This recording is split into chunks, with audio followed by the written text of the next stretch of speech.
Hi, folks. It's your favorite academic coordinator here, coordinating some academics for you today. So, we're actually going to be doing American Sign Language. It's going to be workshop number 2. We're going to skip the workshop where we do, norms, community building, things like that, to see what a typical workshop might feel like. um, so, why ASL? One of the reasons is I taught this enrichment last year, so I had some transferable lessons that I didn't have to recreate necessarily. And because I taught this last year, depending on what y'all get from this workshop, I will be able to determine, if this knowledge really is transferable virtually. Are you getting as much as you would be getting if we were teaching in person? So your retention will be really informative for me and your feedback as well, as always. Yeah, I think it's a reasonable thing to do within this time frame. Also, because y'all are educators, I can imagine if I had done an English or a math workshop, you easily would have been able to do the work beforehand. So you really wouldn't be testing your ability to learn something new through this platform. Lastly, I'm doing it on the weekend and I want to do something fun, and I'm having fun. So, the agenda. The agenda for today, we're going to look at the objective of this solo workshop, 15-20 minutes together. We'll do a quick check-in question via Miro. I'll go over what it takes to make a sign accurate. We'll do the ABCs, the alphabet of ASL. I'll teach you how to introduce yourself, and then we'll talk about what's next. So, independent work, office hours, and homework. I'll outline all of that for you today. So, the check-in question is, what languages do you know? Right now, you should be accessing Google Classroom, clicking on the link, which should bring you to this page. So the check-in question is, what languages do you know? And what I want you to do is select a sticky note,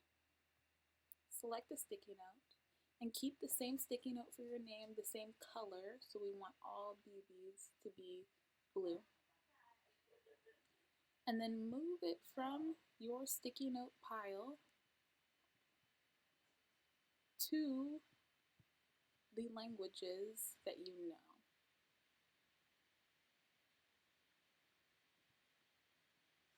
So do you speak Spanish? Do you know Cantonese? So open up this link and put it in the languages that you know. These do not have to be languages that you know super fluently, but let's say you could have a conversation with like a 2-year-old, right? So for me, I'm going to put it in English and in other for ASL. Pause this video now and go ahead and do that activity. Okay, folks, welcome back. Welcome back. The next part is about signing accurate. What does it take to make a sign accurate enough so that the person you are communicating with easily understands what you are trying to say? So, we're going to talk specifically about ABCs and alphabet today, but the first thing you need to know about signing your ABCs is that you want to keep your hand nice and still, and you want to start signing slowly so that if you do make mistakes, other people can catch it, right, and understand it. So sign still and sign slow. Back in old school, ASL, they used to actually point to your hand, kind of like this, every time they fingerspell. Now that's not necessary, but keeping it nice and straight and still is still very important. So kind of like this. So on and so forth. When you're signing, you do not want to drag your hand along as you are signing bigger and longer words. You still want to keep all the letters right here. And the reason that is because if you're dragging your hand along, people's gazes, their eyes, are following, right, as you're signing. And so you lose eye contact, you lose that kind of part of the conversation. So still and slow. Now there are 5 parameters around signs that make them accurate. So what are parameters? Parameters are simply rules that you must follow in order for the sign to be accurate. So 5 rules you must follow in order to make sure your sign is accurate. Why is this important? Well, let's use English as an example, because I'm assuming we're all familiar with English. So the idea is if you change one letter, one little part of any of these sentences, you change the entire meaning of the sentence, right? So you could simply change learning is fun to learning is sun. Okay, sun is a word, but that sentence together does not make any sense. Just by changing one letter, you've changed the entire meaning of the word or of the sentence. So I want to watch TV. I want to batch TV. It means absolutely nothing, even though all of those are actually words. Lastly, I want to play. You change one letter and it becomes I love to slay. Okay, that you change it into a word that makes sense that time, but even though you change it to a word that makes sense, it changes the entire meaning of the sentence. And the same things are true with ASL. So if you change any of these 5 things about the sign, it changes the entire meaning of the sign or the entire meaning of the sentence. These are the 5 rules, the 5 things that must be accurate in order for your sign to be understood. We are only going to be focusing on 4 of those 5 things because the last one is facial expression, which is not as important, at least with ABCs, the alphabet, finger spelling, stuff like that. So the 5 parameters are hand shape, location, movement, and palm orientation. So let's talk about hand shape. Hand shape simply means the shape that your hand is in. So if we look at the hand shape and we change it from a fist to an open palm to the letter 1, all of those different shapes mean different things in sign language. So if we alter it even from, a palm like this to a palm like this, it means completely different things. So we need to keep the hand shape nice and accurate. Next is location. Location has to do with, if you keep the same hand shape, but you move it in relation to your body, it changes the meaning of the sign and the sentence. So let's use 1 as an example, okay? If 1 is here, it means different thing than if 1 is right here, or if it's here, right? So where it is, your head, your heart, in front of you, that also changes the meaning of the sign. Movement. We're going to continue to use this hand shape as an example, the 1 hand shape, but what does it mean when it moves in different ways? What does it mean if it dives like that, or shoots across like that, or pops up in the air like that? All of those things mean something different. The last one that we are going to cover together, and I will probably refer to a lot when we're practicing our ABCs, is the palm orientation. So if you look at your hand, this fat part of your hand, the big wide part with most of the space, is your palm. And so the way that your palm is facing can change the meaning of the sign, okay? So if we keep the letter 1, and if we open it up, we can see where our palm is oriented. So your palm facing this way means something very different than your palm facing this way, to the left, or, down. So the way that you check your palm orientation is to make the sign and to open it up. Open your hand up and see which way your palm is facing. All of that is going to be really important for sign accuracy. Hand shape, location, movement, palm orientation. Okay, so we're going to practice the ABCs together. And what that means is now is the point, if you haven't already, that you should be signing along with me. If you learn along with me instead of just watching, it'll be a lot easier for you to learn. We're all adults here, so we know about kinesthetic learning, right? Okay, great. So the first sign, and you will notice that the sign that we are on will be underlined in red. So if you find a sign extra difficult or extra confusing, I encourage you to, pause, rewind, and play the particular sign that you are confused about. We're going to start with A. A is a fist.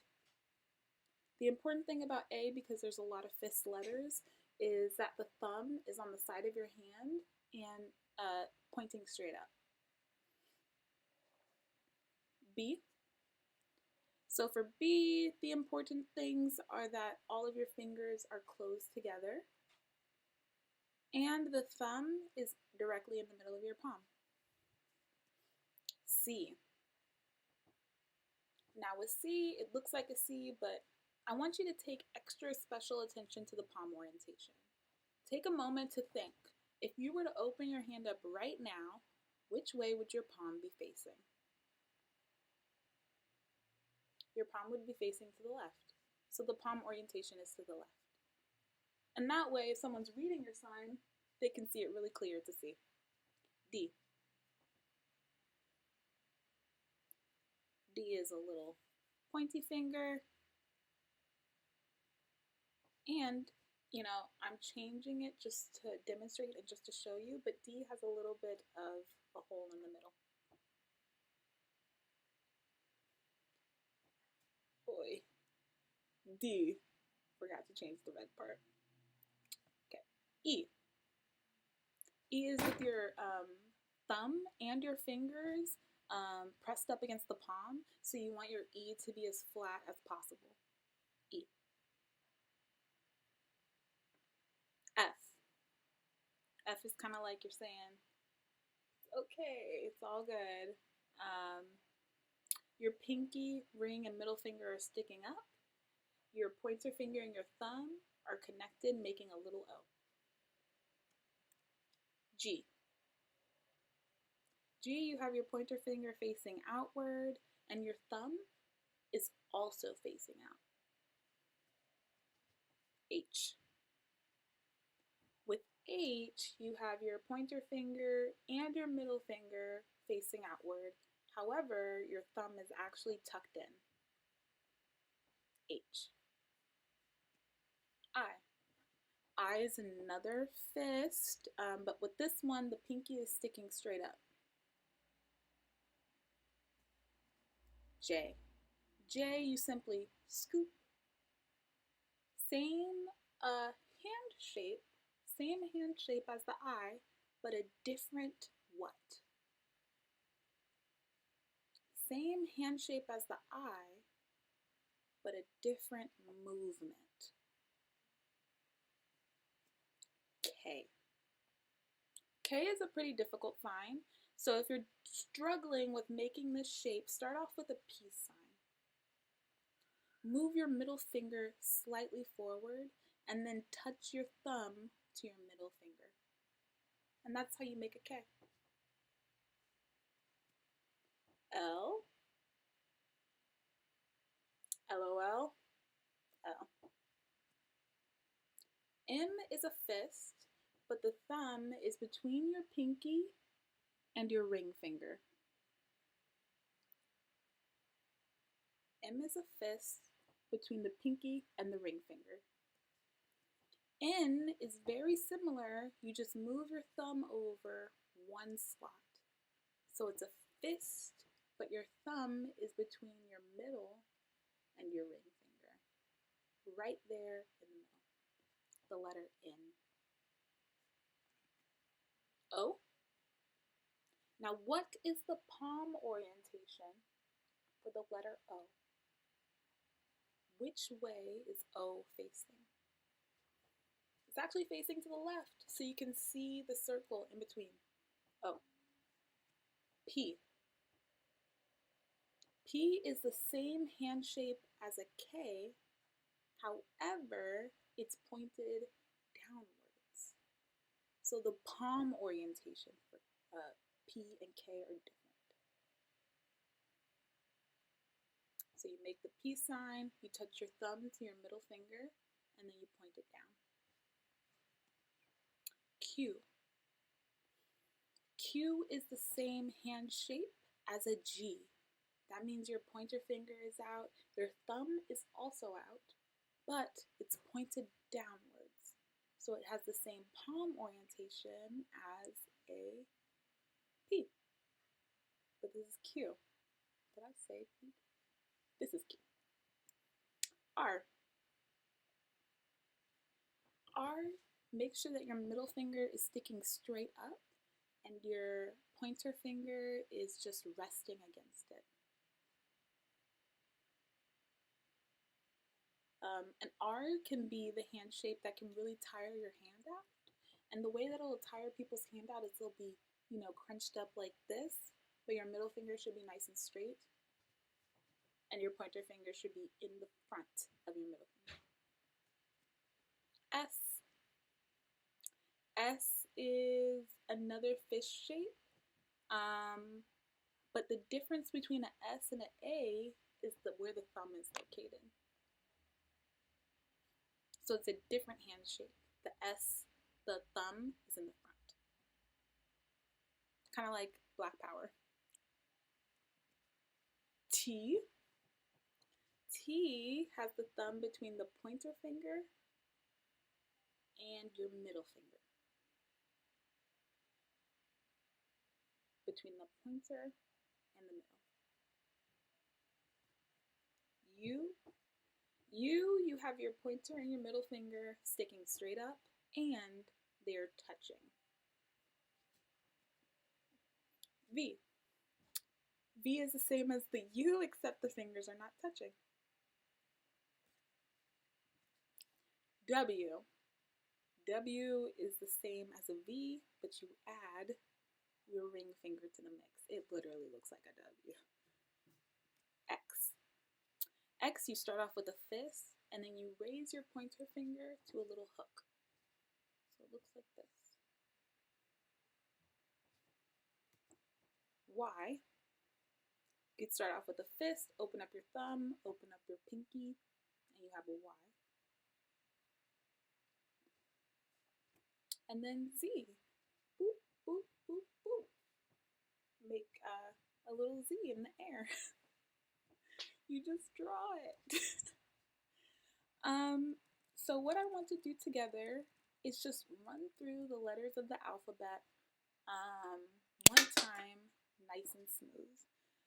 Again, go ahead and put your hands up. We're going to do this together. A, B, C, D, E, F, G, H, I, J, K, L, M, N, O, P, Q, R, S, T, U, V,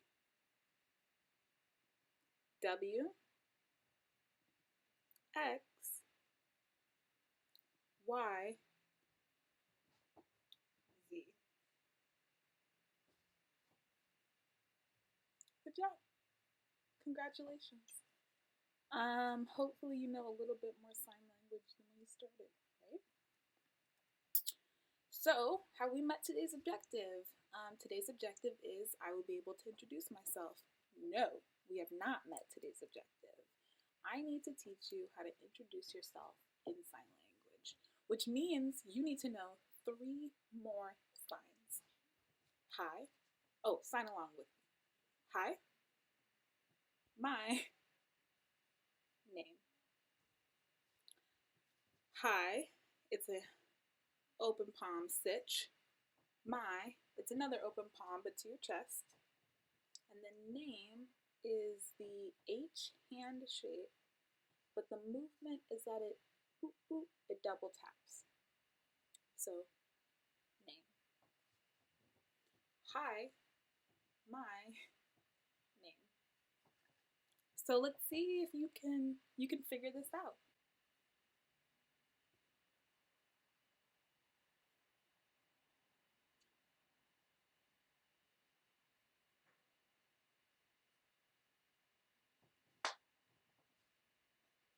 Now, if you can understand that, go ahead and practice those signs and finger spelling your own name.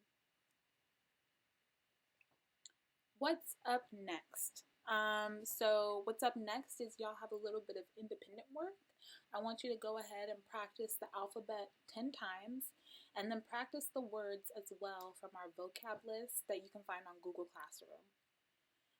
Later today, we'll be meeting up for office hours, so check your specific time. We're going to be practicing the alphabet at least one time together, and I'll make specific corrections so you can get that feedback and making sure that your signs are accurate.